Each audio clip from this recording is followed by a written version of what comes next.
แต่อันนี้บางเทื่อก็ขอโทษขออภัยเนาะการว่าทางบ้านเมียเนาะทางนำซิ่งทางสยบุรีมันมีเจ้าเมืองแนะนำทอกคำลาพิวัฒนาบ่หรือว่าในบ้านเขาคือเก่าบ่ไผเขาวางแผนการต่อแย่จักนั้นจักนี้แผนการจักนั้นจักได้เอามีเงิน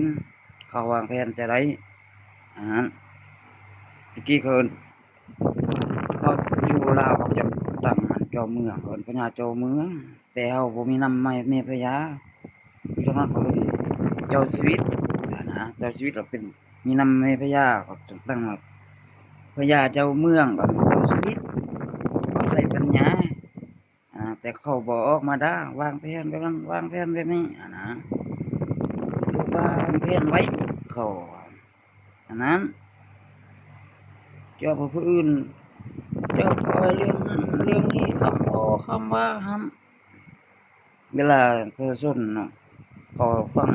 ความผิดความถูกกันเขาตัวแย่เรื่องนั้นเรื่องนี้ก็มันบ่แม่นว่าเรื่องธรรมดานะคันบ่มีสงครามบ่มีการต่อแย่ทอดเถียงเรื่องเศรษฐกิจเงินเฟ้อเรื่องรายรับรายจ่ายเรื่องอาหารการกินอันใดก็อาจสิขาดเคินสู้กันชนะอันใด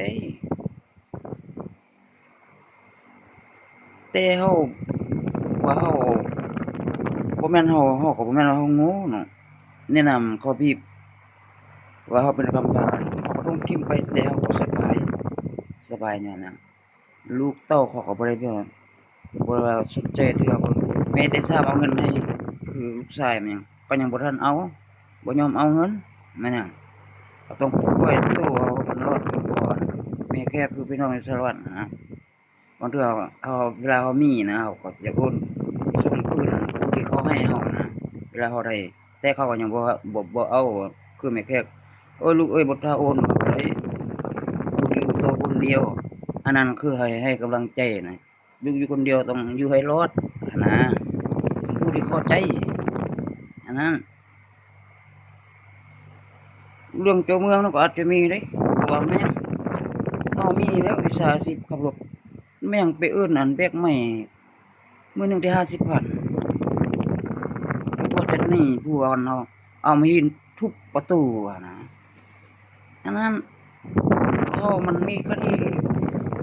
เท่าเที่ยงเรื่องใหม่ไปเฮ็ดความหนักได้เงินแต่น้อยเดียวใช้งานเป็นจ้อยไปสองเทื่อเฮาก็มีบทเรียนเฮาจะบ่ไปซะเฮาไปโลดไป